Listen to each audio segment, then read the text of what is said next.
আসসালামু আলাইকুম প্রিয় শিক্ষার্থী, আশা করি তোমরা ভালো আছো। আলহামদুলিল্লাহ আমি তোমাদের দোয়ায় ভালো আছি।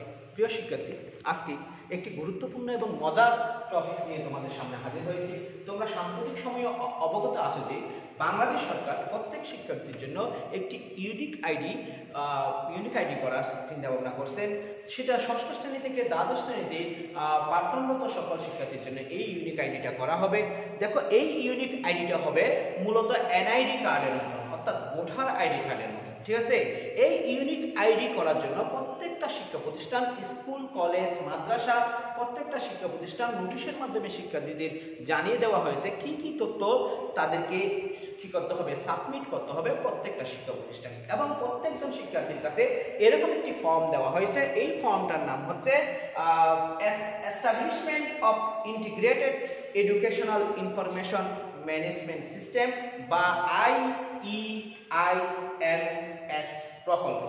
ঠিক আছে, এই তথ্যটা নিচ্ছে মূলত বাংলাদেশ শিক্ষা তথ্য পরিসংখ্যান ব্যুরো বা ব্যাংক নামে একটি সরকারি সংগঠন, যেটি এই তথ্যগুলো সংগ্রহ করে প্রত্যেকটা শিক্ষার্থীকে একটি ইউনিক আইডি দেওয়ার ব্যবস্থা করবেন বা ব্যবস্থা করার চেষ্টা করতেছেন। এখন দেখো প্রিয় শিক্ষার্থী, এই ফর্মটাতে 4টা পৃষ্ঠা রয়েছে। দেখো, প্রথম পৃষ্ঠা, দ্বিতীয় পৃষ্ঠা, তৃতীয় পৃষ্ঠা, চতুর্থ পৃষ্ঠা, এবং এই 4টা পৃষ্ঠা মিলে অনেকগুলি তথ্য এই ফর্মে ইনপুট করতে হবে। তোমরা প্রথমে এই ফর্মে ইনপুট করবা, এরপর এই ফর্মটা বিভিন্ন শিক্ষা প্রতিষ্ঠানে জমা দিবা। তুমি যে শিক্ষা প্রতিষ্ঠানের সেই শিক্ষা প্রতিষ্ঠানে জমা দেবা। জমা দেওয়ার পর সেই শিক্ষা প্রতিষ্ঠানের দায়িত্বরত শিক্ষক সেটা কম্পিউটারে ইনপুট করবেন। এজন্য এই তথ্যগুলি নির্ভুলভাবে দিতে হবে, অর্থাৎ এই তথ্যগুলি খেয়াল রাখতে হবে যেন নির্ভুল হয়, কারণ এই তথ্যগুলি ভুল হলে তোমার পুরো আইডিটাই কি হয়ে যেতে পারে, ভুল হয়ে যেতে পারে বা ভবিষ্যৎ জীবনে তোমার সমস্যা দেখা দিতে পারে। তাই তোমাদের অবশ্যই মাথায় রাখতে হবে এই ফর্মটাতে সমস্ত তথ্য দেওয়ার সময় ঠান্ডা মাথায় খুব সযত্নে নির্ভুলভাবে সেই তথ্যগুলি দেওয়ার জন্য। এবং এই তথ্যগুলি কি কি এই ফর্মটাতে কি কি তথ্য দিতে হবে সেই তথ্যগুলি নিয়ে আজকে আমি একটি ভিডিও ক্লাসের মাধ্যমে তোমাদের বুঝিয়ে দেওয়ার চেষ্টা করব তোমাদের কি কি করতে হবে। তোমরা নিশ্চয়ই বোর্ডে দেখতে পাচ্ছ ইউনিক আইডি, বাংলাদেশ শিক্ষা তথ্য পরিসংখ্যান bureau bank, Establishment of Integrated Educational Information Management System IEIMS প্রকল্প। প্রথমে এই ফর্মটাতে আমরা উপরের অংশে এরকম কিছু লেখা দেখব, যেগুলো আমি লিখছি, আর ছোটখাটো কিছু লেখা আছে যেগুলি দেখব। এরপর লেখা রাখবে শিক্ষার্থী তথ্যসহ, শিক্ষার্থী কি তথ্যসহ, বন্ধনীর ভিতর লেখা থাকবে প্রযোজ্য ক্ষেত্রে টিক চিহ্ন দিন। প্রযোজ্য ক্ষেত্রে কি দিন? টিক চিহ্ন দিন, অর্থাৎ তোমাকে প্রযোজ্য ক্ষেত্রে টিক চিহ্ন দিতে হবে। দেখো প্রিয় শিক্ষার্থীরা, এই ভিডিওটা কিন্তু ষষ্ঠ শ্রেণী থেকে দ্বাদশ শ্রেণী প্রত্যেকটা শিক্ষার্থীর জন্য প্রয়োজন হবে, কারণ এই ফর্মটা ষষ্ঠ শ্রেণী থেকে দ্বাদশ শ্রেণী পর্যন্ত প্রত্যেকটা শিক্ষার্থীকে পূরণ করে, নির্ভুল তথ্য সহকারে পূরণ করে অবশ্যই সে যার যার নিজস্ব শিক্ষা প্রতিষ্ঠানে জমা দিতে হবে। যদি জমা না দেয় তাহলে তার জন্য সমস্যা হওয়ার সম্ভাবনা বেশি, কারণ এখন থেকে আর কোনো 1, 2, 3, 4 এরকম রোল নাম্বার দিয়ে কোনো শিক্ষার্থীকে ক্লাসে ডাকা হবে না। এই ইউনিক আইডির উপর ভিত্তি করে তার কি হবে, পরিচয় কি হবে, চিহ্নিত করা হবে। তাহলে আসো প্রিয় শিক্ষার্থী, আমরা টোটাল অর্থাৎ ফর্মটা পূরণে কি কি কাজ, কি কি তথ্য দিতে হবে সেই তথ্যে আমরা চলে যাই। দেখো, আমাদের প্রথম অংশে থাকবে শিক্ষার্থী তথ্যসহ এবং নিচে লেখা থাকবে প্রযোজ্য ক্ষেত্রে টিক চিহ্ন দিন। ডান পাশে লেখা থাকবে ছবিতে, এই যে প্রোগ্রামে দেখো ডান পাশে লেখা থাকবে, এই যে এখানে আছে শিক্ষার্থীর ছবি পাসপোর্ট সাইজ। তুমি একটা ছবি প্রতিষ্ঠানে দেবা, সেই প্রতিষ্ঠান সেই ছবিটাকে কম্পিউটারে ইনপুট দেবে 600 কিলোবাইট রেজুলেশনে। ঠিক আছে, অর্থাৎ তার সাইজ হবে কত, 600 কিলোবাইট। 600 কিলোবাইট সাইজ করে সে কম্পিউটারে ইনপুট দেবে। সেটা তোমার কাজ নয়, তুমি শুধুমাত্র একটা পাসপোর্ট সাইজের ছবি তোমার ফর্ম জমা দেওয়ার সময় ফর্মের সাথে পিন মেরে বা ক্লিক করে কি করে দেবা, সংযুক্ত করে জমা দেবা। ঠিক আছে, এরপরে বাম পাশে লেখা আছে EIIN। দেখো প্রিয় শিক্ষার্থী, আমি কি বোঝাতে চাচ্ছি, এখানে বলছে EIIN অর্থাৎ শিক্ষা প্রতিষ্ঠানের EIN নাম্বার। প্রত্যেকটা শিক্ষা প্রতিষ্ঠানের একটি EIIN নাম্বার আছে। মনে করো আমি সিটি কলেজের কথা বলবো, কক্সবাজার সিটি কলেজের কথা। কক্সবাজার সিটি কলেজের EIIN নাম্বার হচ্ছে 106315। 106 কত, 315। তাহলে এখানে কত আমরা লিখব 106315। তাহলে EIN নাম্বার মানে বুঝতে পারছো শিক্ষা প্রতিষ্ঠানের একটা পরিস্থিতি নাম্বার আছে, আমাদের সিটি কলেজের পরিস্থিতি নাম্বার হচ্ছে 106315। ঠিক একইভাবে তুমি যেই প্রতিষ্ঠানে পড়ালেখা করো, স্কুলে বা মাদ্রাসায় বা কলেজে যেখানেই পড়ালেখা করো না কেন, ওই প্রতিষ্ঠানের একটি EIN নাম্বার আছে, সেই EIN নাম্বারটা এখানে কি করবা, ইনপুট করবা। এরপরে দেখো নিচে লেখা আছে, এই যে নিচে লেখা আছে দেখো, ক অংশ শিক্ষার্থীর মৌলিক তত্ত্ব CCDS। ক অংশ শিক্ষার্থীর মৌলিক তত্ত্ব CCDS অনুসরণ করে। কি অনুসরণ করে? CCDS অনুসরণ করে। প্রথমে আছে শিক্ষার্থীর নাম বাংলায়। শিক্ষার্থীর নাম কি? বাংলায়। তোমার নাম তুমি বাংলায় লিখবা। মনে করো তোমার নাম আব্দুর রহিম, মনে করো মোহাম্মদ আব্দুর রহিম, মোহাম্মদ আব্দুর রহিম, তোমার নামটা ঠিক বাংলায় এভাবে লিখবা। ঠিক আছে। এরপরে 2 নম্বরে আছে শিক্ষার্থীর নাম ইংরেজি বড় অক্ষরে। অবশ্যই কিভাবে লিখতে হবে? বড় অক্ষরে লিখতে হবে। তাহলে এখানে কতগুলি বক্স আছে দেখো, অনেকগুলি বক্স আছে। এই বক্সের মধ্যে তোমাকে বড় অক্ষরে লিখতে হবে। আমি মোহাম্মদ, মনে করো তোমার মোহাম্মদটা MD দিয়ে আছে, এইভাবে লিখবো MD। এরপরে একটা ডট আছে না, এই ডটের জন্য এবারে একটি ডট দেব, MD ডট। এরপরে দেখো আব্দুল, আব্দুল। এখন একসাথে এখান থেকে লেখা শুরু করতে পারবো না, এই ঘরটা খালি রাখতে হবে, এই ঘরটা খালি রেখে এখানে লিখতে হবে আব্দুর রহিম, আব্দুল, আব্দুল লিখি, আব্দুল, আব্দুর রহিম। দেখো এখানে আবার একবার খালি হবে, একবার খালি রেখে RAHIM। তার মানে আমরা দেখতেছি যে প্রত্যেকটা অংশ লেখার পরে একবার খালি রেখে পরবর্তী অংশ লিখতে হবে। আমি MD ডট লিখলাম, একবার খালি রাখলাম, আব্দুল লিখলাম, একবার খালি রাখলাম, রহিম লিখলাম। বুঝতে পারছো? তুমি কোনোভাবে এভাবে লিখতে পারবে না, আব্দুর রাহিম, এভাবে লিখতে পারবে না। ঠিক আছে, কোনোভাবে এভাবে লিখতে পারবে না, অর্থাৎ আব্দুর রহিম একসাথে লাগিয়ে লিখতে পারবে না, অর্থাৎ একটার পর একটা ইয়া করে লিখতে পারবে না। অবশ্যই একটা অংশ লেখার পর তোমাকে একবার খালি রাখতে হবে, এরপর আরেকটা অংশ লিখতে হবে, এরপর আরেকটা খালি রাখতে হবে, এরপর আরেকটা অংশ লিখতে হবে। 3 নাম্বার আছে দেখো, সবচেয়ে গুরুত্বপূর্ণ একটা জিনিস, জন্ম নিবন্ধন নাম্বার। দেখো জন্ম নিবন্ধন প্রত্যেকটা ইউনিয়ন পরিষদে বর্তমানে ডিজিটাল জন্ম নিবন্ধন হচ্ছে। কি জন্ম নিবন্ধন হচ্ছে? ডিজিটাল বা অনলাইন জন্ম নিবন্ধন। এখানে অবশ্যই অনলাইন জন্ম নিবন্ধনটা দিতে হবে। তোমরা ইউনিয়ন পরিষদে গিয়ে, তোমাদের প্রত্যেকের ইউনিয়ন পরিষদ বা পৌরসভা কার্যালয়ে গিয়ে তোমরা তোমাদের চেয়ারম্যান বা মেয়রের কাছ থেকে একটা জন্ম নিবন্ধন সার্টিফিকেট নিবে। যারা নিয়েছো তাদের সমস্যা নেই, যারা নাও নাই তারা নিয়ে নেবে। এবং যারা নিয়েছো তাদেরটা অনলাইন কিনা চেক করে দেখবে। অনলাইন হলে 17 ডিজিটের হবে, অনলাইন হলে কয় ডিজিটের হবে? 17 ডিজিটের হবে। এই 17 ডিজিটের জন্ম নিবন্ধন নাম্বারটা এই কলামে লিখতে হবে। এখানে অনেকগুলি ঘর আছে, ঠিক আছে। জন্ম নিবন্ধন নাম্বার 10 ডিজিটও হতে পারে, 13 ডিজিটও হতে পারে, 17 ডিজিটও হতে পারে। তোমরা শুধুমাত্র 17 ডিজিটের জন্ম নিবন্ধন নাম্বারটা এই 3 নাম্বার কলামে কি করবে? ইনপুট করবে। অবশ্যই মনে রাখতে হবে এটা অনলাইনে হতে হবে। কিসে হতে হবে? অনলাইন হতে হবে। অনলাইন না হলে জন্ম নিবন্ধন নাম্বার এটা এখানে প্রযোজ্য হবে না। এরপর 4 নাম্বার আছে দেখো, জন্ম তারিখ। অনেক ইম্পর্টেন্ট একটা জিনিস। তোমরা তোমাদের পিসি, জেএসসি, জেডিসি, তারপরে পিডিসি বা এসএসসি, তারপরে দাখিল, তোমাদের সার্টিফিকেট আছে। ওই সার্টিফিকেট অনুযায়ী তোমাদের একটা জন্মসাল আছে, ঠিক আছে। সেই জন্মসাল বা জন্ম তারিখটা এখানে ইনপুট করবা। মনে করো তোমার জন্ম তারিখ 15 মার্চ 2002। 15 মার্চ কত? 2002। তাহলে তুমি এখানে লিখবা দিনের ঘরে লিখবা 15, দিনের ঘরে কত লিখবা? 15 লিখবা 15। আমি ইংলিশে লিখি বা বাংলা লিখলে সমস্যা নেই। মাসের ঘরে লিখবা মার্চ মানে কয় মাস? 3 মাস। 03 2000 কত? 2 সালে লিখবে 2002, ঠিক আছে। এটাই হচ্ছে জন্ম তারিখ। এবার দেখো জন্মস্থান, তুমি কোন জায়গায় জন্মগ্রহণ করছো। যেমন মনে করো কোন একটা স্টুডেন্ট যদি টেকনাফ উপজেলায় জন্মগ্রহণ করে, তাহলে তার জন্মস্থান হবে অর্থাৎ নিজ জেলা হবে কক্সবাজার।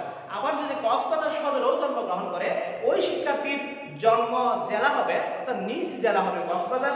মহেশখালীতে জন্মগ্রহণ করলে সেটারও জেলা হবে কক্সবাজার। আবার দেখো কোন একজন শিক্ষার্থী কক্সবাজারে পড়ালেখা করে, কিন্তু সেই শিক্ষার্থীটার জন্ম হয়েছিল ঢাকায়। সেই শিক্ষার্থীর জন্ম হয়েছিল কোথায়? ঢাকায়। তাহলে এখানে লিখতে হবে জন্মস্থান নিজ জেলা, অবশ্যই কি লিখতে হবে? ঢাকা লিখতে হবে। দেখো এরপরে আছে 6 নাম্বার জেন্ডার। জেন্ডার মানে হচ্ছে যে তুমি পুরুষ নাকি মহিলা নাকি অন্য কিছু। যদি তুমি পুরুষ হও তাহলে পুরুষে ক্লিক করবা, মহিলা হলে মহিলাতে টিক চিহ্ন দেবা, বা অন্যান্য হলে তৃতীয় লিঙ্গ আছে, তৃতীয় লিঙ্গ সমাজে আমরা জানি তৃতীয় লিঙ্গ আছে, তাহলে মনে করো কেউ একজন পুরুষ তাহলে পুরুষে টিক চিহ্ন দেবা। আর যদি তুমি পুরুষ না হয়ে মহিলা হও তাহলে মহিলাতে টিক চিহ্ন দেবা। আর মহিলা না হয়ে যদি অন্যান্য কোনো লিঙ্গ হও তাহলে এখানে ক্লিক করবা। মনে করলাম আমি পুরুষ, আমি পুরুষে টিক মার্ক করলাম। এরপর আছে জাতীয়তা। জাতীয়তা মানে হচ্ছে যে আমি কোন দেশে জন্মগ্রহণ করছি সেই দেশের লোক। যেমন মনে করো আমি বাংলাদেশে জন্মগ্রহণ করছি এবং আমি জাতীয়তা দুইভাবে হয়, একটা জন্মসূত্রে আর একটা কি নাগরিকত্ব সূত্রে, ঠিক আছে। তাহলে এখানে দেখো আমি বাংলাদেশে জন্মগ্রহণ করছি সেজন্য আমি বাংলাদেশের নাগরিক লিখব। যদি কোনো কারণে আমি বাংলাদেশের নাগরিক না হয়ে থাকি, যেহেতু বাংলাদেশে অন্যান্য দেশের শিক্ষার্থীরাও এসে পড়ালেখা করে, সেজন্য বাংলাদেশের নাগরিক না হলে অবশ্যই অন্যান্যতে আমরা টিক মার্ক দেব এবং কোন দেশ থেকে আসছি সেই দেশটা লিখে দেব। কোন দেশ থেকে আসছি সেই দেশটা কি করব লিখে দেব। এরপর দেখো ধর্ম। ধর্মতে আমি যদি মুসলিম হই তাহলে 1 নম্বরে টিক চিহ্ন দেব, যদি হিন্দু হই 2 নম্বরে টিক চিহ্ন দেব, যদি বুদ্ধ হই 3 নম্বরে টিক চিহ্ন দেব, যদি খ্রিস্টান হই 4 নম্বরে টিক চিহ্ন দেব, নহলে বিলেভার 5 নাম্বার। অর্থাৎ যদি আমি নাস্তিক হই, অর্থাৎ সৃষ্টিকর্তা যে বিশ্বাস করে না সেরকম নাস্তিক হলে আমি 5 নম্বরে টিক চিহ্ন দেব। রিফিউজি, যেমন মনে করো বার্মিসরা এখন আমাদের বাংলাদেশে রিফিউজি হিসেবে আছে, যদি এরকম রিফিউজি হয় তাহলে 6 নম্বরে টিক চিহ্ন দেব। এই ধর্মগুলি ছাড়া যদি অন্যান্য কোনো ধর্মাবলম্বী হয় সেই ক্ষেত্রে 7 নম্বরে টিক চিহ্ন দেব। যেমন মনে করো আমাদের কক্সবাজার সিটি কলেজে এই যে ইসলাম, হিন্দু, বুদ্ধ, খ্রিস্টান এগুলি ছাড়া আশা করি অন্য কোনো ধর্মাবলম্বী নেই, সেজন্য তোমাদের জন্য সহজ। মুসলিম হলে ইসলাম দেবা, হিন্দু হলে 2 নম্বরে টিক চিহ্ন দেবা, বুদ্ধ হলে 3 নম্বরে। যেমন মনে করো আমি মুসলিম, আমি মুসলিমের টিক চিহ্ন দিলাম। এরপর আছে তুমি কোন শ্রেণীতে অধ্যয়ন করো, কোন শ্রেণীতে অধ্যয়ন করো। যদি তুমি সিটি কলেজে পড়ো, একাদশ বা দ্বাদশে, কক্সবাজার সিটি কলেজে পড়লে একাদশ বা দ্বাদশ শ্রেণীতে অধ্যয়নরত হবে, কারণ এটা ষষ্ঠ থেকে দ্বাদশ শ্রেণী পর্যন্ত ইউনিট আইডিগুলো হবে। সুতরাং কক্সবাজার সিটি কলেজের স্টুডেন্ট যদি হয় একাদশ শ্রেণীর স্টুডেন্ট হবে, না হলে কোথাকার স্টুডেন্ট হবে, দ্বাদশ শ্রেণীর স্টুডেন্ট হবে। এখন যদি তুমি কোনো স্কুলে পড়ো সেই ক্ষেত্রে তুমি কোনো স্কুলে পড়লে সেই ক্ষেত্রে তুমি ষষ্ঠ শ্রেণীর স্টুডেন্ট হতে পারো, সপ্তম শ্রেণীর স্টুডেন্ট হতে পারো, নবম শ্রেণীর স্টুডেন্ট হতে পারো, দশম শ্রেণীর স্টুডেন্ট হতে পারো, একাদশ শ্রেণী স্কুল এন্ড কলেজে পড়লে একাদশ শ্রেণী, দ্বাদশ শ্রেণী যে কোনো শ্রেণীর স্টুডেন্ট হতে পারো। তুমি যদি ষষ্ঠ শ্রেণীর হও তাহলে ষষ্ঠ শ্রেণীতে টিক চিহ্ন দেবা, তুমি যদি একাদশ হও একাদশে টিক চিহ্ন দেবা, তুমি দ্বাদশ হলে দ্বাদশে টিক চিহ্ন দেবা, তুমি নবম হলে নবমে টিক চিহ্ন দেবা, দশম হলে দশমে টিক চিহ্ন দেবা, অষ্টম হলে অষ্টমে টিক চিহ্ন দেবা এবং সপ্তম হলে সপ্তমে টিক চিহ্ন দেবা। তুমি যে ক্লাসে পড়ো সেই ক্লাসে টিক চিহ্ন। এখন মনে করো তোমার শ্রেণীর রোল নাম্বার, বর্তমানে তুমি যেই শ্রেণীতে এখানে টিক মার্ক দিছো সেই শ্রেণীতে তোমার রোল নাম্বার কত। যদি 1 নাম্বার হয় তাহলে লিখবা 001, যদি 10 নাম্বার হয় তাহলে লিখবা 010, যদি 100 নাম্বার হয় তাহলে লিখবা 100। মিনিমাম 150 জনের বেশি শাখা হয় না, সেহেতু সর্বোচ্চ চাইতে 100 বা 150 জন পর্যন্ত হবে। তাহলে তুমি যদি 1 নাম্বার হও তাহলে তোমাকে লিখতে হবে 001। এরপর দেখো বৈবাহিক অবস্থা। আমাদের বাংলাদেশে কিন্তু কি কম বয়সে বিবাহ হয়ে যায়, অনেকজনের কম বয়সে কি হয়ে যায় বিবাহ হয়ে যায়। সেই ক্ষেত্রে দেখা যায় যে অনেক শিক্ষার্থী নবম দশম শ্রেণীতে থাকা অবস্থায় বিবাহ করে ফেলে, বা একাদশ দ্বাদশ শ্রেণীতেও কিন্তু কি হয়ে যায় বিবাহ হয়ে যায়। সেই জন্য এখানে একটা বৈবাহিক অবস্থার কলাম লিখছে, যদি ষষ্ঠ থেকে দ্বাদশ শ্রেণী পর্যন্ত শিক্ষার্থীরা অবিবাহিত হয় তাহলে এই জায়গায় টিক মার্ক দেবা, যদি বিবাহিত হয় তাহলে এই জায়গায় টিক মার্ক দেবা, যদি বিধবা হয় অর্থাৎ বিধবা মানে কি স্বামী মারা গেছে তাহলে এইখানে টিক মার্ক দেবা, যদি বিপত্নিক হয় অর্থাৎ যেখানে বউ মারা গেছে, সরি বিধবা মানে স্বামী মারা গেছে আর বিপত্নিক মানে কি বউ মারা গেছে, অর্থাৎ হাজবেন্ড আছে হাজবেন্ডের বউ মারা গেছে, এখানে ক্লিক করবা। যদি স্বামী স্ত্রী দুইজন দুই জায়গায় থাকে সেই ক্ষেত্রে এখানে যদি বউটা তালাকপ্রাপ্ত হয় সেই ক্ষেত্রে 6 নম্বরে টিক মার্ক দেবা, এবং তোমাদের মধ্যে যদি বিবাহ বিচ্ছেদ ঘটে সেই ক্ষেত্রে 7 নম্বরে টিক মার্ক দেবা। সুতরাং তুমি তোমার অনুযায়ী তুমি যে জায়গায় যে ঘরে থাকবে সেই ঘরে তোমার কি হবে টিক মার্ক হবে। এরপর আছে প্রতিবন্ধিতা, অর্থাৎ তুমি প্রতিবন্ধী কিনা। প্রতিবন্ধী মানে বিভিন্ন ধরনের প্রতিবন্ধী আছে, যেমন শ্রবণ প্রতিবন্ধী, দৃষ্টি প্রতিবন্ধী, বাক প্রতিবন্ধী, শারীরিক প্রতিবন্ধী, মানসিক প্রতিবন্ধী, বিভিন্ন ধরনের প্রতিবন্ধী আছে। তুমি কোন ক্যাটাগরিতে পড়ো? যদি বাক প্রতিবন্ধী হও তাহলে এখানে টিক মার্ক দেবা, যদি দৃষ্টি প্রতিবন্ধী হও চোখে কম দেখে এখানে টিক মার্ক দেবা, যদি কানে কম শোনো শ্রবণ প্রতিবন্ধীতে টিক মার্ক দেবা, যদি শারীরিক কোনো সমস্যা থাকে তাহলে শারীরিক প্রতিবন্ধীতে ঠিক মার্ক দেবা, যদি মানসিক কোনো সমস্যা থাকে তাহলে মানসিক প্রতিবন্ধীতে ঠিক মার্ক দেবা। এখন দেখো যদি তোমার কোনো সমস্যা না থাকে অর্থাৎ শ্রবণ, মানসিক, দৃষ্টি, তারপরে কি নাম হয় বা শারীরিক কোনো সমস্যাই তোমার না থাকে তাহলে সমস্যা নেই, এখানে ক্লিক করবো। অর্থাৎ কক্সবাজার সিটি কলেজে যারা পড়ে তাদের মধ্যে আমি খুব কম সংখ্যক শিক্ষার্থী অর্থাৎ 0.1% শিক্ষার্থীর মধ্যে আমি প্রতিবন্ধিতা দেখেছি। সুতরাং বাকি সব স্টুডেন্টের ক্ষেত্রে সমস্যা নাই, ওখানে কি করতে পারো, ক্লিক করতে পারো। এবার দেখো 13 নম্বর আছে রক্তের গ্রুপ। 13 নম্বরে কি আছে, রক্তের গ্রুপ। যেমন আমার রক্তের গ্রুপ A পজিটিভ, তাহলে আমি A পজিটিভে টিক মার্ক দেব। যদি তোমার রক্তের গ্রুপ A নেগেটিভ হয় তাহলে A নেগেটিভে টিক মার্ক দেবা। তোমার রক্তের গ্রুপ যদি B পজিটিভ হয় B পজিটিভে টিক মার্ক দেবা। B নেগেটিভ হলে B নেগেটিভে, এবং অন্যান্য যে কোনো গ্রুপ হলে সেখানেই তুমি কি দেবা, টিক মার্ক দেবা। দেখো এরপরে আছে 14 নম্বরে ক্ষুদ্র নৃগোষ্ঠী কিনা। ক্ষুদ্র নৃগোষ্ঠী কিনা, ক্ষুদ্র নৃগোষ্ঠী মানে যেগুলি যে আমাদের পাহাড়ে বা পার্বত্য চট্টগ্রাম অঞ্চলে বসবাস করে এই সমস্ত গোষ্ঠীকে বলা হয় নৃগোষ্ঠী। যদি ক্ষুদ্র নৃগোষ্ঠী হয় তাহলে হ্যাঁ 1 নম্বরে দিবা ঠিক মার্ক, আর না হলে 2 নম্বরে দেবা। না হলে আর কোনো সমস্যা নেই, না হলে ওটুকুই শেষ। তুমি যেমন মনে করো মুসলিম হলে ক্ষুদ্র নৃগোষ্ঠী নয়, সুতরাং না দিয়ে দেবা। তখন আর এই 14.1 ইয়াতে আসতে হবে না।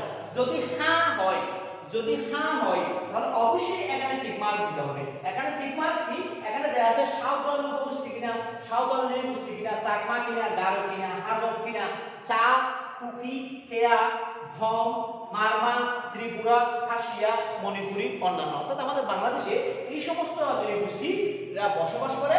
সুতরাং এদের মধ্যে যদি হ্যাঁ হয় তাহলে কোনটা তুমি কোন গোষ্ঠীতে অবস্থান করো সেই গোষ্ঠীতে টিক মার্ক দিতে হবে। যেমন মনে করো তুমি বম নৃগোষ্ঠীতে কি যদি বসবাস করো তাহলে বমে টিক মার্ক দেবা। যদি মণিপুরি হও মণিপুরিতে টিক মার্ক দেবা, সাঁওতাল হলে সাঁওতালে টিক মার্ক দেবা, চাকমা হলে চাকমাতে টিক মার্ক দেবা, হাজং হলে হাজংয়ে টিক মার্ক দেবা।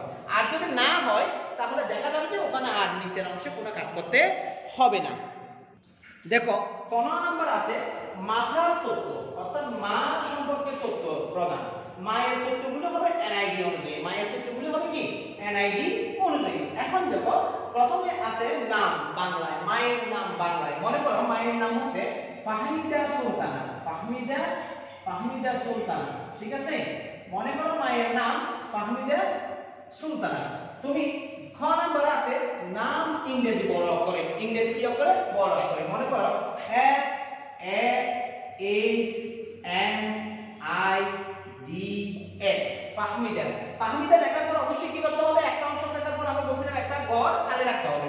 Sultana S U L T A N A, এটা হচ্ছে ফাহমিদা সুলতানা। এরপরে এনআইডি নাম্বার, মায়ের অবশ্যই ভোটার আইডি নাম্বার আছে, ভোটার আইডি কার্ড আছে, এনআইডি কার্ড আছে। সেই এনআইডি কার্ড অনুযায়ী এখানে অবশ্যই এনআইডি নাম্বারটা লিখতে হবে। এনআইডি নাম্বার 3 ধরনের আছে, 17 ডিজিটের এনআইডি নাম্বার আছে, 13 ডিজিটের এনআইডি নাম্বার আছে এবং 10 ডিজিটের এনআইডি নাম্বার আছে। 10 ডিজিট, 13 ডিজিট, 17 ডিজিট, তুমি যে কোনো একটা এনআইডি নাম্বার এখানে দিতে পারো। অর্থাৎ যেটা আছে যদি 10 ডিজিট থাকে তাহলে 10 ডিজিটের এনআইডি নাম্বারটা দেবা, ডিজিটাল এনআইডি যেটা আছে সেটা। আর যদি 13 ডিজিটের থাকে একদম পুরাতনটা সেটা 13 ডিজিটের হবে। আবার কিছু কিছু যারা সাম্প্রতিক ভোটার হয়েছে তাদের 17 ডিজিটের এনআইডি, সেই 17 ডিজিটটা এখানে কি করবা, পূরণ করবা। যেমন মনে করো আমারটা কি 13 ডিজিটের, তাহলে আমারটা 13 ডিজিটের মানে আমি এখানে 13 ডিজিট দেব, ঠিক আছে? আমারটা 13 ডিজিটের। মনে করো 22 14 98 32 11 436, ঠিক আছে? এটা যদি আমার এনআইডি নাম্বার হয় 1 2 3 4 5 6 7 8 9 10 11 12 13, আমারটা 13 ডিজিটের। এখন যদি আমি 17 ডিজিটের করতে পারি তাও দিতে পারি। 17 ডিজিটের হলে আমার জন্মসালটা সামনে লাগাই দিতে হবে, আমার জন্মসালটা কি করতে হবে, সামনে সংযুক্ত করে দিতে হবে। আবার এই এনআইডি কার্ডে তোমার মায়ের জন্মসাল লেখা আছে, তোমার মায়ের কি লেখা আছে, জন্ম তারিখ লেখা আছে। এনআইডি কার্ডে তোমার মায়ের যে জন্ম তারিখটা আছে সেটা এখানে ইনপুট করতে হবে। মনে করো তোমার আম্মুর জন্ম, মনে করো তোমার আম্মুর জন্ম হচ্ছে 17 12 1982, 1900 কত 82, 17 12 1982। তাহলে আমি দিনের এখানে লিখবো 17, মাসে লিখবো 12 এবং এখানে লিখবো 1982, 1900 কত 82। এরপর আছে জন্ম নিবন্ধন নাম্বার। দেখো মা এর জন্ম নিবন্ধন নাম্বারটা অতটা গুরুত্বপূর্ণ নয়। যদি তোমার মায়ের জন্ম নিবন্ধন নাম্বার থাকে, কোনটা অনলাইন যেটা আছে সেটা যদি থাকে, তাহলে তুমি সেই অনলাইন জন্ম নিবন্ধন নাম্বারটা এখানে ইনপুট করে দেবা, দিলে সবচেয়ে বেটার। আর যদি না থাকে তাহলে দেওয়ার দরকার নাই, ঠিক আছে? জন্ম নিবন্ধন নাম্বারটা যদি থাকে, থাকলে 100% ভালো হবে, কারণ তোমার ভবিষ্যৎ জীবনে জন্ম নিবন্ধন নাম্বারটা তোমার মায়ের জন্ম নিবন্ধন নাম্বারটা বেশি প্রয়োজন হবে। তাই না থাকলে ইউনিয়ন পরিষদে বা পৌরসভা কার্যালয়ে গিয়ে জন্ম নিবন্ধন করে নিবা।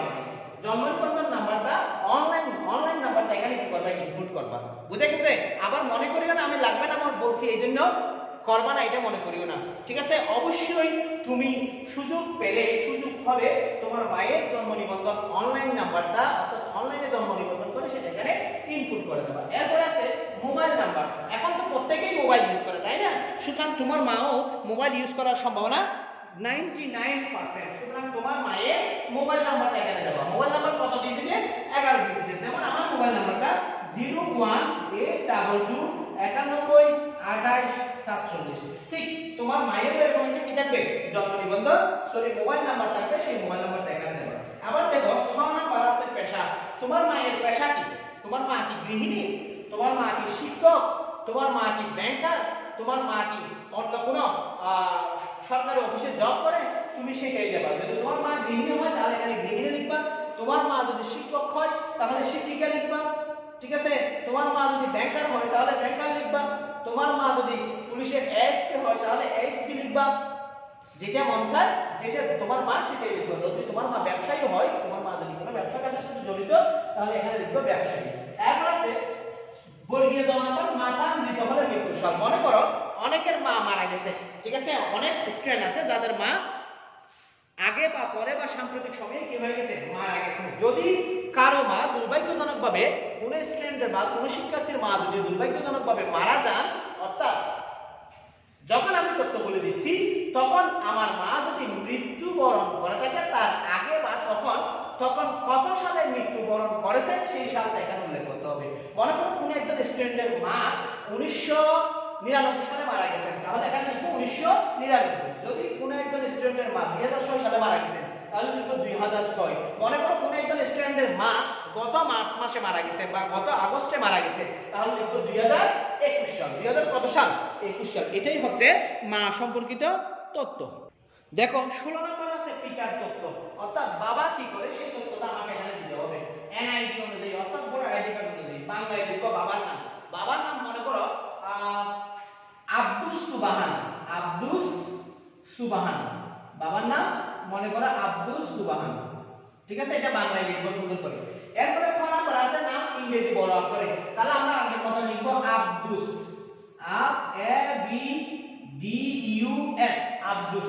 একবার খালি রাখবো সুবাহান, একবার খালি রাখবো, তারপর সুবাহান লিখবো, ঠিক আছে? এটাই হচ্ছে বাবার ইংরেজি নাম। এরপরে বাবার ভোটার আইডি কার্ড নিশ্চয়ই আছে, সেই ভোটার আইডি কার্ড অনুযায়ী এখানে ভোটার আইডি নাম্বারটা লিখবো। আমি আবার বলছিলাম মায়ের ভোটার আইডি কার্ড যখন বলছিলাম তখন বলছিলাম যে 13 ডিজিট, 10 ডিজিট, 17 ডিজিট, যে কোনো একটা ডিজিটের ভোটার আইডি নাম্বার এখানে তুমি কি করবা, ইনপুট করবা। এরপর আছে তোমার বাবার জন্ম তারিখ।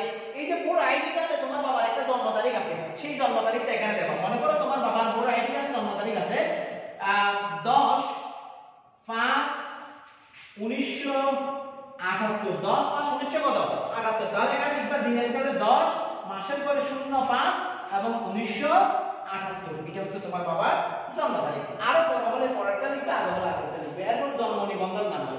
তোমার মায়ের যেরকম একটা অনলাইন জন্ম নিবন্ধন কপি ছিল, ঠিক তোমার বাবারও একটা অনলাইন জন্ম নিবন্ধন নাম্বার থাকতে পারে। না থাকলে ইউনিয়ন পরিষদে গিয়ে বা পৌরসভা কার্যালয়ে গিয়ে তোমার বাবার অনলাইন জন্ম নিবন্ধন করে নেবা। ওই জন্ম নিবন্ধন নাম্বারটা কত হতে পারে, 10 ডিজিট হতে পারে, 13 ডিজিট হতে পারে, 17 ডিজিট হতে পারে, যেটা ওখান থেকে দেয়।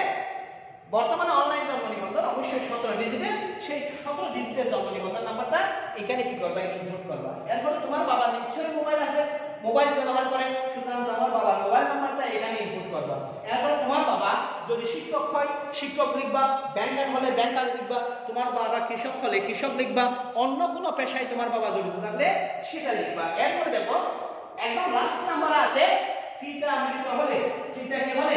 মৃত হলে, অর্থাৎ বাবা যদি মারা যায় দিয়ে থাকেন।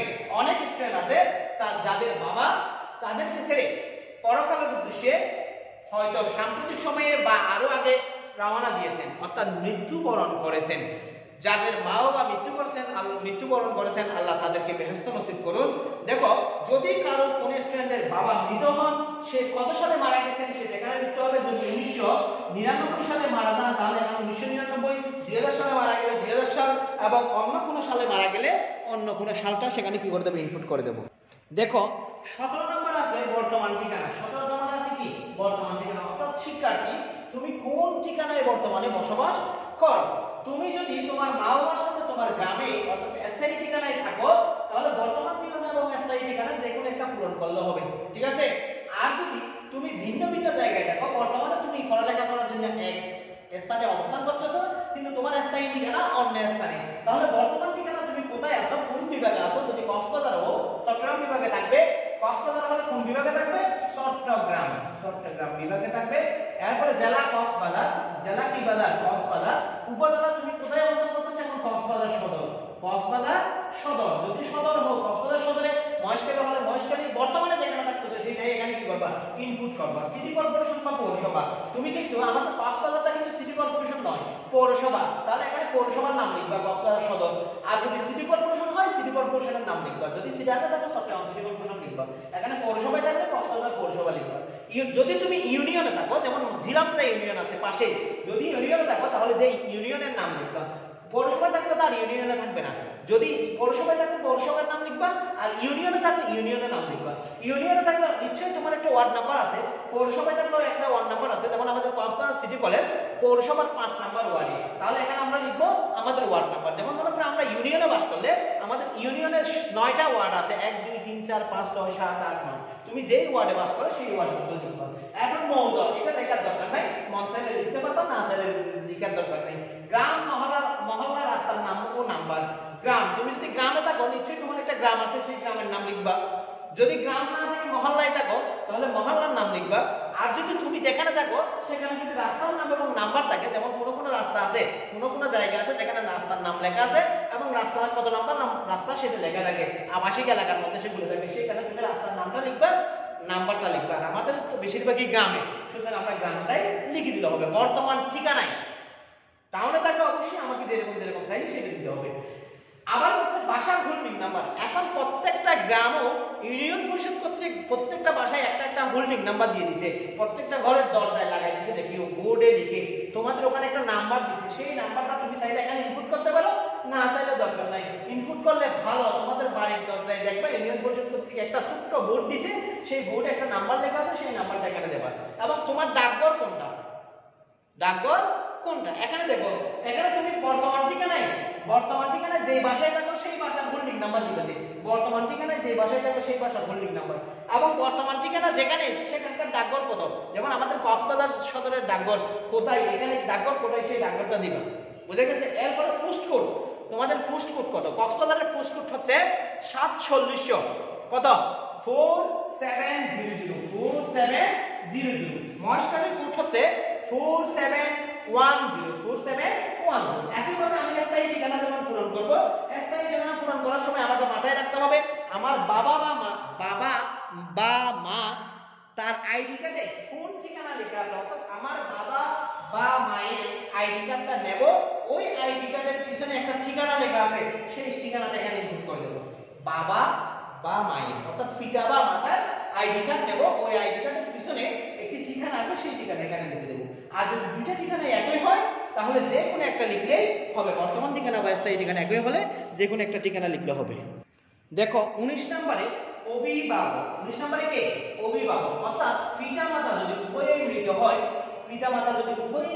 সেই ক্ষেত্রে একজন অভিভাবক দরকার হতে পারে। সেই অভিভাবকটা বড় ভাই হতে পারে, বড় বোন হতে পারে, দাদা হতে পারে, দাদি হতে পারে, নানা হতে পারে, নানি হতে পারে, চাচা হতে পারে, চাচি হতে পারে, বড় আম্মু হতে পারে, বড় আব্বু হতে পারে, চাচাতো বোন, মামাতো বোন, চাচাতো ভাই, মামাতো ভাই, ফুফা, ফুফি, ফুফাতো বোন, ফুফাতো ভাই, আইনগত যে কোনো একজন অভিভাবক হতে পারে।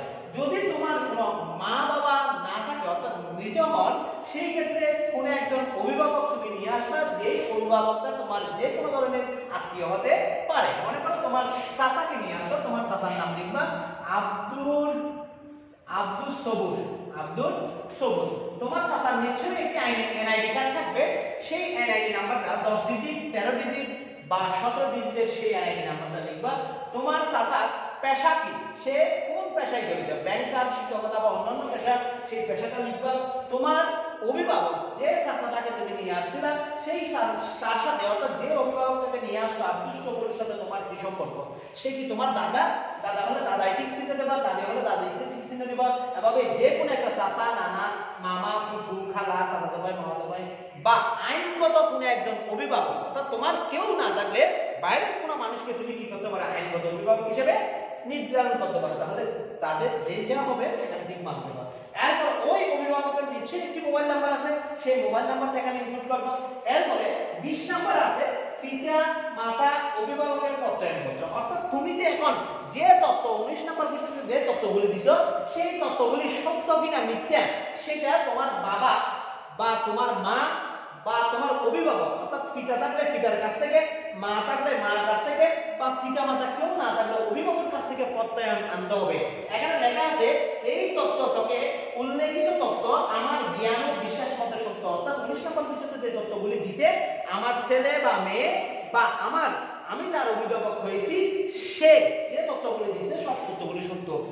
তোমার পিতা যদি বেঁচে থাকে তাহলে পিতার স্বাক্ষর, তোমার মাতা যদি বেঁচে থাকে তোমার মাতার নাম, পিতা বেঁচে থাকলে পিতার নাম, মাতা বেঁচে থাকলে মাতার নাম, অথবা দুজনেই যদি না থাকে তাহলে অভিভাবকের নাম এখানে বক্সে লিখবা।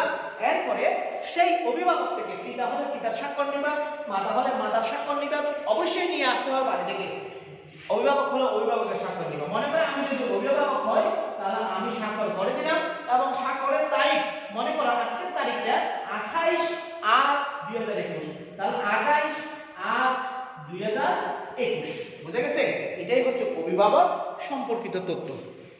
দেখো তোমরা 21 নাম্বার এবং 22 নাম্বার দেখতেছো। 21 নাম্বার আছে শিক্ষার্থীদের আইডি, 22 নাম্বার আছে শিক্ষার্থীদের ইউআইডি, এবং এরপর একটা আছে কনফার্মেশন নাম্বার। এই চারটা জিনিস, এই তিনটা জিনিস, এগুলিতে তোমাদের হাত দেওয়ার দরকার নাই, এগুলিতে তোমাদের কি দেওয়ার দরকার নাই, হাত দেওয়ার দরকার নাই। এগুলি কে পূরণ করবে? অফিস পূরণ করবে। দেখো আমরা এখন 3 নাম্বার পৃষ্ঠায় আসছি। কয় নাম্বার পৃষ্ঠায়? 3 নাম্বার পৃষ্ঠায়। দেখো প্রথম পৃষ্ঠা, দ্বিতীয় পৃষ্ঠা এবং 3 নাম্বার পৃষ্ঠায় আছে। এই 3 নাম্বার পৃষ্ঠায় একদম ফার্স্টে লেখা আছে শিক্ষার্থীর তথ্যসূচক, শিক্ষার্থীর কি সব তথ্যসূচক, এবং লেখা আছে শিক্ষার্থীর নাম, তোমার নাম লিখবা, তোমার নাম যেটা ছিল সেটা লিখবা। এরপরে নিচে লেখা আছে শিক্ষার্থীর আইডি, এখানে নিচে লেখা আছে অফিস কর্তৃক পূরণীয়, অফিস কর্তৃক পূরণীয়। সুতরাং তোমার এটা লেখার দরকার নেই, এটা কে পূরণ করবে? অফিস পূরণ করবে। এখন দেখো তুমি সিটি কলেজে যদি পড়ে থাকো, কক্সবাজার সিটি কলেজে, সেই ক্ষেত্রে কক্সবাজার সিটি কলেজের EIIN নাম্বার হচ্ছে 1063115, অথবা যদি তুমি অন্য কোনো শিক্ষা প্রতিষ্ঠানে পড়ে থাকো সেই শিক্ষা প্রতিষ্ঠানের EIN নাম্বার লিখবা। এরপর লেখা আছে খ অংশ। খ অংশ হচ্ছে শিক্ষার্থীর অধ্যয়ন সম্পর্কিত তথ্য, অর্থাৎ শিক্ষার্থী কোথায় পড়ালেখা করে, কোন ক্লাসে পড়ালেখা করে, কোন কলেজে কোন স্কুলে পড়ালেখা করে সেই তথ্যটা। প্রথমে 1 নম্বরে লেখা আছে শিক্ষা প্রতিষ্ঠানের নাম। তুমি যদি কক্সবাজার সিটি কলেজে পড়ো তাহলে এখানে লিখবা Cox's Bazar city college, Cox's Bazar city college. এখন যদি তুমি কোন একটা স্কুলে লিখো, যেমন মনে করো কক্সবাজার সরকারি উচ্চ বিদ্যালয়, তাহলে লিখবা কক্সবাজার সরকারি উচ্চ বিদ্যালয় ফর প্রিপারেটরি স্কুল, সেই স্কুলের নামটা লিখবা। সাহিত্যিক উচ্চ বিদ্যালয় হলে কক্সবাজার সাহিত্যিক উচ্চ বিদ্যালয় লিখবা, যেটা দরকার সেটা লিখবা। এরপর আছে শিক্ষা প্রতিষ্ঠানের ঠিকানা। যেমন মনে করো কক্সবাজার সিটি কলেজ যদি লিখো তাহলে কক্সবাজার সিটি কলেজ কোন বিভাগে অবস্থান করে? চট্টগ্রাম বিভাগে অবস্থান করে। কোন বিভাগ? চট্টগ্রাম। ঠিক আছে, চট্টগ্রাম। এরপরে কোন জেলায়? কক্সবাজার জেলায়, কক্সবাজার জেলায়। এরপরে উপজেলা, উপজেলা হবে কক্সবাজার সদর, কক্সবাজার সদর উপজেলায় কক্সবাজার সিটি কলেজ অবস্থান করে। পৌরসভা, তাও কিন্তু কক্সবাজার সদর, কক্সবাজার সদর পৌরসভাতে কি করে? এই কলেজটা অবস্থান করে। যদি সিটি কর্পোরেশন হয় তাহলে সিটি কর্পোরেশনটাই লিখবা, যদি চট্টগ্রাম সিটি কর্পোরেশন হয় তাহলে বিভাগ চট্টগ্রাম, জেলা কক্সবাজার, উপজেলাতে না ওই চট্টগ্রামের কোন উপজেলায় বা থানায় অবস্থান করে, এবং সিটি কর্পোরেশন হলে চট্টগ্রাম সিটি কর্পোরেশন লিখে দেবা। দেখো 3 নম্বরে, অর্থাৎ 3 নম্বর পৃষ্ঠা 3 নম্বরে আছে বর্তমান অধ্যয়ন সম্পর্কিত তথ্য। তুমি বর্তমানে কোথায় অধ্যয়ন করো, কোন ক্লাস অধ্যয়ন করো সেই সম্পর্কিত তথ্য। তুমি কোন শ্রেণীতে অধ্যয়ন করো সেটা লিখবা। যদি তুমি ষষ্ঠ শ্রেণী হয় ষষ্ঠ শ্রেণীর রোল নাম্বার লিখবা। একাদশ শ্রেণী হলে একাদশ শ্রেণী লিখবা, ষষ্ঠ শ্রেণী হলে ষষ্ঠ শ্রেণী লিখবা, একাদশ হলে একাদশ লিখবা, দ্বাদশ হলে দ্বাদশ লিখবা, অষ্টম নবম দশম যেটা হোক সেটা লিখবা। মনে করো তুমি একাদশ শ্রেণীতে লিখবা, তাহলে একাদশ শ্রেণী এখানে লিখবা, ঠিক আছে। যদি এখানে তুমি ষষ্ঠ হোক ষষ্ঠ লিখবা, সপ্তম হলে সপ্তম লিখবা। সেকশন, তোমার একাদশ শ্রেণীতে সেকশন আছে কিনা, যদি থাকে তাহলে সেকশন লিখবা, না থাকলে লিখবা না। যেমন আমাদের বিজ্ঞান বিভাগে সেকশন আছে, কক্সবাজার সিটি কলেজের বিজ্ঞান বিভাগে কি আছে, সেকশন আছে, এ সেকশন, বি সেকশন। তুমি যদি এ সেকশনে থাকো তাহলে এ লিখবা, যদি না সেকশন না থাকে তাহলে লেখার দরকার নেই। মনে করো এখন তুমি একাদশ শ্রেণীতে পড়তেছো, তোমার ক্লাস একটা রোল নাম্বার আছে, তোমার রোল নাম্বারটা কত, তোমার রোল নাম্বার 1 হতে পারে, 2 হতে পারে, 3 হতে পারে, 5 হতে পারে, 150 হতে পারে, বা আরো বেশিও হতে পারে। তাহলে তুমি এখানে তোমার রোল নাম্বারটা লিখো। মনে করো তোমার রোল নাম্বার 101। এখন দেখো তুমি যেই শিক্ষা প্রতিষ্ঠানে পড়ো সেই শিক্ষা প্রতিষ্ঠানে বিভিন্ন শিফট থাকতে পারে, যেমন ডে শিফট থাকতে পারে, মর্নিং শিফট থাকতে পারে, তারপরে কি নাম বলে সন্ধ্যাকালীন থাকতে পারে, শিফট থাকতে পারে, বা অন্যান্য শিফট থাকতে পারে। মনে করো তুমি কক্সবাজার সিটি কলেজে যদি পড়ো তাহলে শুধুমাত্র তোমার দিবা 2 নাম্বার এই দিবা শিফটে থাকতে পারবে। কোন কোন সরকারি স্কুল বা কোন কোন সরকারি কলেজে বা কোন কোন বেসরকারি কলেজে মর্নিং শিফট প্রভাতী শাখা আছে 7টা থেকে, দিবা শিফট 10টা থেকে, এরপর সন্ধ্যা শিফট মানে 3টে 4টা বা তারপর থেকে, বা অন্যান্য রাত্রিকালীন শিফটও থাকতে পারে। কোন কোন শিফটে পড়ালেখা করো সেই শিফটে এখানে ঠিক মার্ক দেবা। যদি সকালে 7টার ইয়াতে হোক, যেমন মনে করো কক্সবাজার আমি কোনো স্কুল দেখতেছি না যেটাতে একদম 2 শিফটে ক্লাস হয়, যদি তুমি সিটাগাং সরকারি স্কুলগুলি দেখো, যেমন সিটাগাং সরকারি উচ্চ বিদ্যালয় বা মুসলিম সরকারি উচ্চ বিদ্যালয় বা কাস্টডিয়ান সরকারি বালিকা উচ্চ বিদ্যালয়, সেখানে প্রভাতী শাখা আছে এবং দিবা শাখা আছে। অর্থাৎ প্রভাতী শাখা মানে 7টা থেকে শুরু, দিবা শাখা মানে শুধু 10টা বা 11টা থেকে শুরু, ঠিক আছে। আমাদের কক্সবাজার সিটি কলেজে শুধুমাত্র দিবা শাখা আছে, তুমি দিবা শাখায় দেবা। এরপর দেখো তুমি কোন গ্রুপে অবস্থান করো। 6, 7, 8 হলে তোমার কোনো গ্রুপ নেই, 6, 7, 8 হলে তোমার কোনো কি নেই, গ্রুপ নেই, ঠিক আছে।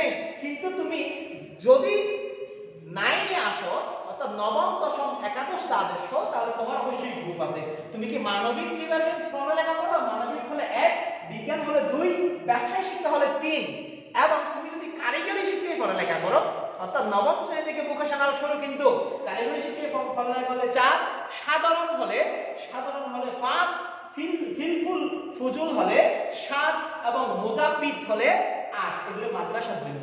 আবার বলতেছি, তুমি যদি মানবিক শাখার স্টুডেন্ট হও এখানে ঠিক মার্ক দেবা, বিজ্ঞান শাখার স্টুডেন্ট হলে এখানে ঠিক মার্ক দেবা, ব্যবসায় শিক্ষা শাখার স্টুডেন্ট হলে এখানে ঠিক মার্ক দেবা, কারিগরি শাখার স্টুডেন্ট হলে এখানে, সাধারণ শিক্ষার্থী হলে এখানে, এভাবে হিলফুল ফুজুল মুজাব্বিদ হলে 7 মার্ক দেবা। বর্তমান প্রতিষ্ঠানে প্রথম ভর্তির শ্রেণী, মনে করো তুমি কক্সবাজার সিটি কলেজে একাদশ শ্রেণীতে ভর্তি হয়েছো, তুমি কক্সবাজার সিটি কলেজে কোন শ্রেণীতে ভর্তি হয়েছো, একাদশ শ্রেণীতে ভর্তি হয়েছো, বা তুমি কক্সবাজার গভর্নমেন্ট বয়েজ স্কুলে ভর্তি হয়েছো পঞ্চম শ্রেণীতে, ষষ্ঠ শ্রেণীতে, সপ্তম শ্রেণীতে বা অষ্টম শ্রেণীতে। কোন শ্রেণীতে ভর্তি হয়েছিল প্রথম, যেই স্কুলে যেই কলেজে বর্তমানে আসো সেই কলেজে বা স্কুলে কোন শ্রেণীতে প্রথম ভর্তি হয়েছিল সেই শ্রেণীর নাম লিখবা, সেই শ্রেণীর নাম। তুমি যদি একাদশ শ্রেণীতে ভর্তি হও তাহলে একাদশ শ্রেণীতে লিখবা প্রথম ভর্তি, আর যদি তুমি প্রথম ভর্তি নবম শ্রেণীতে ভর্তি হও তাহলে নবম শ্রেণী লিখবা। আবার দেখো তুমি ভর্তির সময় কত তারিখ ভর্তি হয়েছিল, একটা তারিখ আছে না, তোমার নিশ্চয়ই টাকা জমা দেওয়ার রসিদ আছে। তুমি যেই কলেজে বা যেই প্রতিষ্ঠানে ভর্তি হও না কেন সেখানে টাকা ভর্তি ফি জমা দিচ্ছে, একটা রসিদ আছে, ওই রসিদের তারিখটা নেবা, সেই তারিখটা এখানে ইনপুট করবা, বুঝে গেছে। আর যদি না জানো তাহলে ওই প্রতিষ্ঠান থেকে খোঁজ খবর নিয়ে প্রথম ভর্তির তারিখ কত সেটা এখানে লিখবা, প্রথম ভর্তির তারিখ কত সেটা এখানে লিখবা। এরপরে আছে রেজিস্ট্রেশন নাম্বার। অষ্টম শ্রেণী থেকে দ্বাদশ শ্রেণী পর্যন্ত যে সকল শিক্ষার্থী রয়েছে তাদের একটি রেজিস্ট্রেশন নাম্বার হয়েছে, সেই রেজিস্ট্রেশন নাম্বারটা এখানে ইনপুট করতে হবে, মাস্ট বি। এরপর আছে ভার্সন। বিভিন্ন ভার্সনে পড়ালেখা আছে, কেউ বাংলা মাধ্যমে পড়ালেখা করে, কেউ ইংরেজি মাধ্যমে পড়ালেখা করে, কেউ অন্য মাধ্যমে পড়ালেখা করে। যেমন মনে করো BIAM laboratory school and college, ওইখানে কিন্তু বাংলা মিডিয়ামের সাথে সাথে ইংলিশ মিডিয়াম আছে। রামো ক্যান্টনমেন্ট স্কুল অ্যান্ড কলেজ, ওখানে বাংলা মিডিয়ামের সাথে সাথে কি আছে, ইংলিশ মিডিয়াম আছে। আমাদের কক্সবাজার সিটি কলেজে বাংলা মিডিয়ামে পড়ালেখা করা হয়, কক্সবাজার গভর্নমেন্ট কলেজে বাংলা মিডিয়ামে পড়ালেখা করানো হয়, কক্সবাজার সরকারি স্কুলে বাংলা মিডিয়ামে পড়ালেখা করানো হয়। তাহলে এখানে যদি তুমি বাংলা মিডিয়ামের শিক্ষার্থী হও তাহলে বাংলা 1 টিক মার্ক দেবা, যদি ইংলিশ মিডিয়ামের শিক্ষার্থী হও ইংরেজি 2 টিক মার্ক দেবা, অন্যান্য ভার্সনের শিক্ষার্থী হলে 3 টিক মার্ক দেবা। আবার দেখো নিয়ম নাম্বার আছে উপবৃত্তি প্রাপ্ত। যদি তুমি উপবৃত্তি পেয়ে থাকো তাহলে 1 নম্বরে টিক মার্ক দেবা, না পেয়ে থাকলে 2 নম্বরে টিক মার্ক দেবা। মেধাবৃত্তি, তুমি এসএসসি জেএসসি কোনখানে মেধাবৃত্তি পেয়েছিলে কিনা, যদি পেয়ে থাকো হ্যাঁ, না হলে না, এখানে টিক মার্ক দেবা। এরপরে অন্যান্য বৃত্তিপ্রাপ্ত, যেমন বিভিন্ন ব্যাংক ভিত্তিতে, ডাচ বাংলা ব্যাংক, ইসলামী ব্যাংক, অমুক ব্যাংক, সমুক ব্যাংক, বিভিন্ন ব্যাংক ভিত্তিতে যদি তুমি অন্যান্য কোনো ক্ষেত্রে বৃত্তি পেয়ে থাকো তাহলে হ্যাঁ, না পেয়ে থাকলে না। অবশ্যই তথ্যগুলি সততার সহিত দিতে হবে এবং ট্রান্সপারেন্ট, তুমি কোনো অন্য কোনো স্কুল বা কলেজ থেকে ট্রান্সফার হয়েছে কিনা, হও নাই, যদি হয়ে থাকো তাহলে হ্যাঁ, না হয়ে থাকলে না তে ঠিক মানতে হবে। সবচেয়ে গুরুত্বপূর্ণ টপিক হচ্ছে টার্ম হচ্ছে রিপিটার। রিপিটার অনেকেই বুঝে না রিপিটার কি জিনিস, রিপিটার কি জিনিস অনেকেই বুঝে না। লাস্ট অপশনটা অধ্যয়নের সম্পর্কিত তথ্য বলতে লাস্ট অপশনটা রিপিটার, হ্যাঁ বা না। হ্যাঁ হলে এক, না হলো দুই। রিপিটার মানে কি, অনেক স্টুডেন্ট একই শ্রেণীতে 2 বছর থেকে যায়, 2 বছর থেকে যায়, 3 বছর থেকে যায়, ঠিক আছে। যেমন মনে করো কক্সবাজার সিটি কলেজে দেখা গেছে যে কোনো একজন স্টুডেন্ট টেস্ট পরীক্ষায় ভালো রেজাল্ট করে নাই, তাকে পরীক্ষার সুযোগ দেয় নাই, তখন সে আবার পূর্বের শ্রেণীতে থেকে যাবে। এই পূর্বের শ্রেণীতে থেকে যাওয়া স্টুডেন্টগুলি কে বলা হয় রিপিটার। বুঝা গেছে? অর্থাৎ মনে করো কোনো একজন ছেলে বা কোনো একজন মেয়ে ষষ্ঠ শ্রেণীতে 2 বছর থেকে গেছে, অর্থাৎ প্রথম বছর ষষ্ঠ শ্রেণী পাস করার পর সে সপ্তম শ্রেণীতে না উঠে আরেকটু ভালো করে পড়ালেখা করার জন্য ষষ্ঠ শ্রেণীতে আবার থেকে গেছে, অর্থাৎ একই ক্লাসে 2 বার থাকা মানে সেটাকে বলবো আমরা রিপিটার। আশা করি বুঝতে পারছো। দেখো 4 নাম্বার আছে পূর্ববর্তী শ্রেণীর ফলাফল। পূর্ববর্তী শ্রেণীর ফলাফল, বর্তমান শ্রেণীতে তুমি যে শ্রেণীতে পড়ালেখা করতেছো এই শ্রেণীর পূর্ববর্তী শ্রেণীতে তুমি কোন ফলাফলটা করছো। মনে করো তুমি যদি কক্সবাজার সিটি কলেজে পড়ে থাকো, অর্থাৎ এই বছর একাদশ শ্রেণীতে ভর্তি হয়ে থাকো, তাহলে একাদশ শ্রেণীর পূর্ববর্তী শ্রেণী ছিল দশম শ্রেণী। সেই দশম শ্রেণীতে তোমার ফলাফল কি ছিল, সেই ফলাফল বিবরণীটা আমরা এখানে লিখবো। দেখো দশম শ্রেণীতে তোমার একটা রোল নাম্বার ছিল, বোর্ড পরীক্ষার একটা রোল নাম্বার ছিল, সেই রোল নাম্বারটা এখানে লিখবো 106365, ঠিক আছে কিনা। এটা দশম শ্রেণীর এসএসসি বা দশম শ্রেণী। এরপরে তুমি কোন স্কুল থেকে দিছো, মনে করো কক্সবাজার সরকারি স্কুল, কক্সবাজার সরকারি উচ্চ বিদ্যালয়, কক্সবাজার সরকারি উচ্চ বিদ্যালয় থেকে তুমি পরীক্ষা দিছো। ওই প্রতিষ্ঠানের একটা ইআইএন নাম্বার আছে, তুমি পরীক্ষা দেওয়ার সময় বা তুমি তোমার স্কুলে যদি জেনে নাও তাহলে সেখানে তার ইআইএন নাম্বার যেমন আছে, যেমন সিটি কলেজের ইআইএন নাম্বার 106315, তাহলে এইটার মতন এখানে একটা ইআইএন নাম্বার আছে, সেটা এখানে দেবো। এবং তুমি কোন বোর্ডের আন্ডারে দেবা, যেহেতু কক্সবাজার থেকে পরীক্ষা দিছো অবশ্যই চট্টগ্রাম বোর্ড, তাহলে এখানে চট্টগ্রাম বোর্ড লিখবা, ঠিক আছে। এবার জিপিএ তুমি কত পাইছো 5 পয়েন্ট, তাহলে 5 পয়েন্ট এখানে লিখবা। পরীক্ষার বছর কত সালে পাস করছো, এই যে 2020 সালে, 2020 সালে এখানে লিখবা। যদি তুমি 2018 সালে পাস করো তাহলে 18 সালে লিখবা। এখন যদি তুমি মনে করো তুমি সপ্তম শ্রেণীতে পড়ো, সপ্তম শ্রেণীতে পড়ো, কোন স্কুলে পড়ো জানি না, মনে করো তুমি মনে করো কি নাম বলে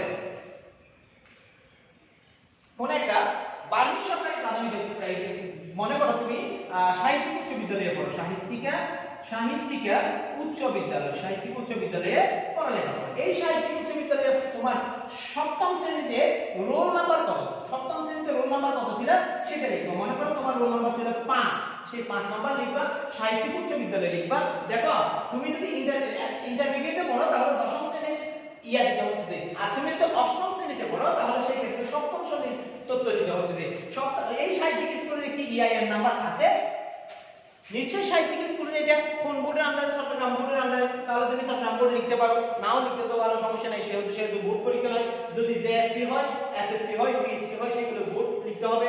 আবার এখানে তুমি জিপিএ, তোমার স্কুল যদি জিপিএ তে রেজাল্ট দেয় তাহলে জিপিএ কাউন্ট করে এখানে দেবা, কত সালে পরীক্ষাটা দিছো সেই সালটা এখানে ইনপুট করবা, জাস্ট একটু, আর কিছু নয়। দেখো 5 নাম্বার আছে বিষয়ভিত্তিক ফলাফল। বিষয়ভিত্তিক ফলাফল অর্থাৎ তুমি যদি বার্ষিক পরীক্ষা বা পাবলিক পরীক্ষায় অংশগ্রহণ করে থাকো তাহলে বর্তমানে যে ক্লাসে আছো তার ক্লাসের অর্থাৎ সেই শ্রেণীর পূর্ববর্তী শ্রেণীর ফলাফল তোমাকে এখানে লিখতে হবে। বিষয়ভিত্তিক ফলাফল, যেমন ধরো তুমি একাদশ শ্রেণীতে পড়ো, তাহলে তোমার পূর্বের শ্রেণী ছিল দশম শ্রেণী, অর্থাৎ এসএসসি পরীক্ষা। এই এসএসসি পরীক্ষায় বিভিন্ন ধরনের আছে, যেমন এসএসসি আছে, এসএসসি ভোকেশনাল আছে, দাখিল আছে, দাখিল ভোকেশনাল আছে। এই 4টি অপশন থেকে তুমি কোনটা পাস করে আসছো। যদি এসএসসি পাস করে আসো তাহলে এসএসসি পাস করার পর তুমি ইন্টারমিডিয়েট বা একাদশ শ্রেণীতে ভর্তি হয়েছো, একাদশ শ্রেণীর ক্ষেত্রে তোমার পূর্ববর্তী শ্রেণীর বিষয়ভিত্তিক ফলাফল মানে হচ্ছে এসএসসির ফলাফল। আর যদি তুমি নবম শ্রেণীতে পড়ো তাহলে নবম শ্রেণীর পূর্ববর্তী শ্রেণীর বিষয়ভিত্তিক ফলাফল হচ্ছে জেএসসি বা জেডিসি বা জেডিসি ভোকেশন, জেডিসির কি বিষয়ভিত্তিক ফলাফল। এখন তুমি সপ্তম শ্রেণীতে পড়ো, সপ্তম শ্রেণীর পূর্ববর্তী শ্রেণীর বিষয়ভিত্তিক ফলাফল হবে ক্লাস 6 এর বিষয়গুলির বার্ষিক পরীক্ষার বিষয়ভিত্তিক ফলাফল। এখন আমি একাদশ শ্রেণীর প্রতিযোগ্য শিক্ষার্থীর জন্য বিষয়ভিত্তিক ফলাফল নিয়ে আলোচনা করব। একাদশ শ্রেণী তাকে হয় এসএসসি বিষয়ভিত্তিক ফলাফল দিতে হবে, না হলে এসএসসি ভোকেশনালের বিষয়ভিত্তিক ফলাফল দিতে হবে, না হলে দাখিলের বিষয়ভিত্তিক ফলাফল দিতে হবে, না হলে দাখিল ভোকেশনাল বিষয়ভিত্তিক ফলাফল দিতে হবে। মনে করো এসএসসিতে কোন একজন স্টুডেন্ট সায়েন্স নিয়ে পড়ছিল, যে সায়েন্স নিয়ে পড়ছিল তা এখানে আছে বিষয়ের নাম মানে হচ্ছে যে এখানে বিষয়ের নাম না, এটা নির্বাচিত বিষয়। কি বিষয়? এখানে আছে নির্বাচিত বিষয়, ঠিক আছে, নির্বাচিত বিষয়। এখানে আছে আবশ্যিক বিষয় সমূহ এবং এখানে হবে নৈর্বাচনিক বিষয়সমূহ, নৈর্বাচনিক বা ঐচ্ছিক বিষয়সমূহ, ঐচ্ছিক বিষয়। তাহলে এখানে এই 1 2 এগুলি এখানেই চলে আসবে, ঠিক আছে, 1 2 গুলি এখানে চলে আসবে। 1 2 3 4 5 6 7 8 9 10, ঠিক আছে। একইভাবে এই যে এখান থেকে এটা হচ্ছে নৈর্বাচনিক বিষয়, নৈর্বাচনিক বা ঐচ্ছিক, এখানে 1 2 3 4। এখন দেখো তোমার যে বাংলা, ইংরেজি, অঙ্ক ইত্যাদি যে আবশ্যিক বিষয়গুলি ছিল, সেই আবশ্যিক বিষয়গুলির এখানে নাম লেখা বাংলায়। তুমি যদি এইচএসসি তে পড়ে থাকো তাহলে এসএসসি তে তুমি কত নাম্বার পাইছিলে সেটা এখানে লিখবা, গ্রেড পয়েন্ট কত পাইছিলে সেটা এখানে লিখবা। মনে করো তুমি 85 পেয়েছো বাংলায়, তাহলে তোমার গ্রেড হবে A+, ঠিক আছে। এটা ছিল বাংলা প্রথম, এবার বাংলা দ্বিতীয় লিখবা, গণিত লিখবা, অন্যান্য সাবজেক্টগুলো লিখবা, তাদের প্রাপ্ত মার্কিং লিখবা এবং এখানে গ্রেডগুলো লিখবা। এবং তোমার ঐচ্ছিক বিষয় বা নৈর্বাচনিক বিষয় সায়েন্স হলে পদার্থ, রসায়ন, জীব, উচ্চতর করে এই 4টা মার্কিংগুলি নিচের বক্সে লিখবা। এটাই হচ্ছে বিষয়ভিত্তিক ফলাফল। দেখো 6 নম্বর আছে উপস্থিতির তথ্য। অর্থাৎ 2020 সালে শ্রেণী শিক্ষক কর্তৃক পূরণীয় হবে। অর্থাৎ 2020 সালে জানুয়ারি, ফেব্রুয়ারি, মার্চ মাসে কতটা ক্লাস হয়েছে এবং স্টুডেন্ট কতগুলি ক্লাসে উপস্থিত ছিল।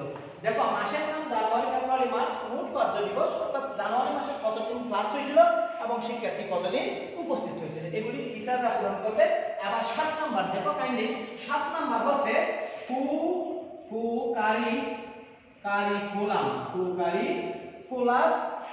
কারিকুলার কার্যক্রম। এটা এখানেও তুমি কি দেবা, টিক মার্ক দেবা। এখানে কতগুলি বক্স আছে, সেই বক্সে টিক চিহ্ন দিবে। কাইন্ডলি একটু দেখবা, আমি এগুলি লিখব না, কারণ এখানে এই 7 নম্বরে কি কি আছে দেখো। এই 7 নম্বরে আছে scout 1, girls guide 2, girls in scout 3, BNCC 4, red crescent 5, students cabinet 6, স্বাস্থ্য সেবা 7, কাউন্সিলিং সেবা 8, বার্ষিক ক্রীড়া 9, বার্ষিক সাংস্কৃতিক 10, football 11, cricket 12, volleyball 13, kabaddi 14, handball 15, indoor game 16, বিজ্ঞান মেলা 17, বৃক্ষরোপণ 18, স্বেচ্ছায় রক্তদান 19, সাক্ষরতা অভিযান 20, বিতর্ক 21, হামদ নাচ 22, কেরাত 23, আজান 24, অন্যান্য 25। আমি এখানে যে 25টার নাম বললাম, এই 25টার মধ্যে তুমি সাম্প্রতিক সময়ে বা অতীতে কোনটার সাথে সংযুক্ত ছিলা,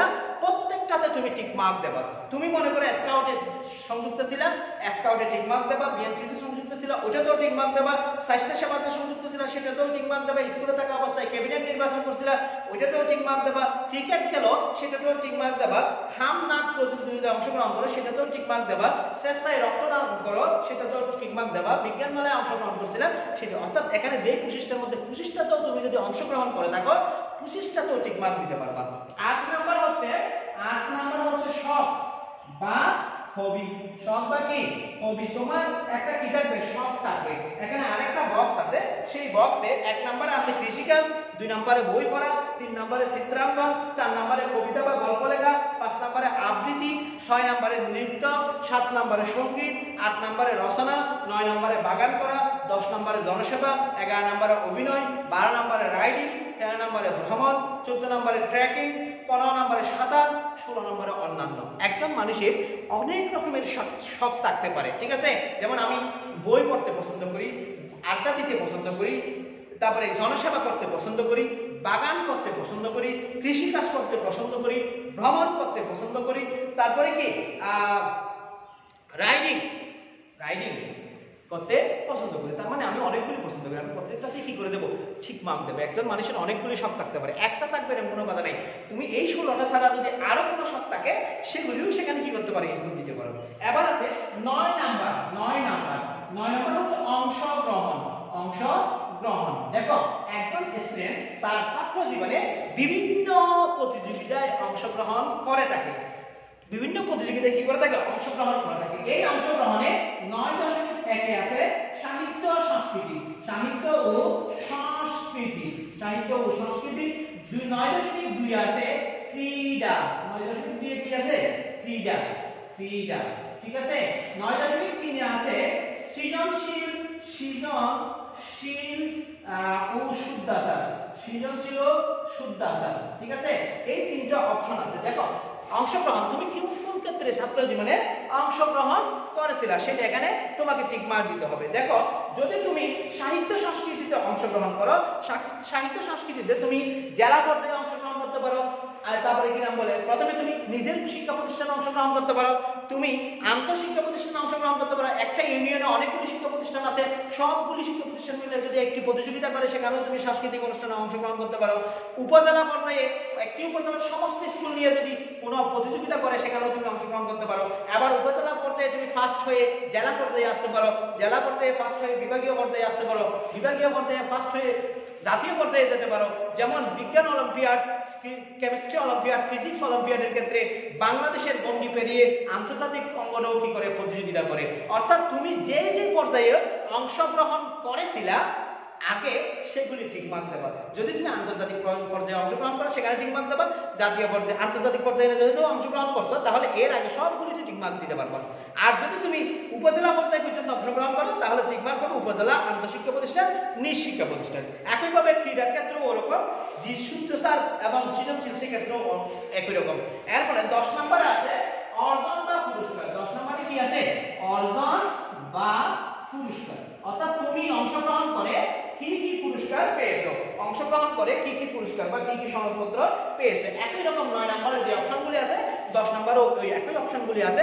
তুমি যে যে পর্যায়ে পুরস্কার বা সার্টিফিকেট পেয়েছো সেই পর্যায়ে কি দেবা, তুমি ঠিক মার্ক দেবা। এরপরে 11 নম্বর আছে, এরপরে দেখো 11 নম্বর আছে শিক্ষার্থীর ক্যাটাগরি, শিক্ষার্থীর ক্যাটাগরি। অর্থাৎ বিভিন্ন ক্যাটাগরির কি হতে পারে, শিক্ষার্থী হতে পারে। যেমন মনে করো অনেক বড় লোকের ছেলে মেয়ে, তারপরে কি নাম বলে ওই যে সাধারণ মানুষের ছেলে মেয়ে।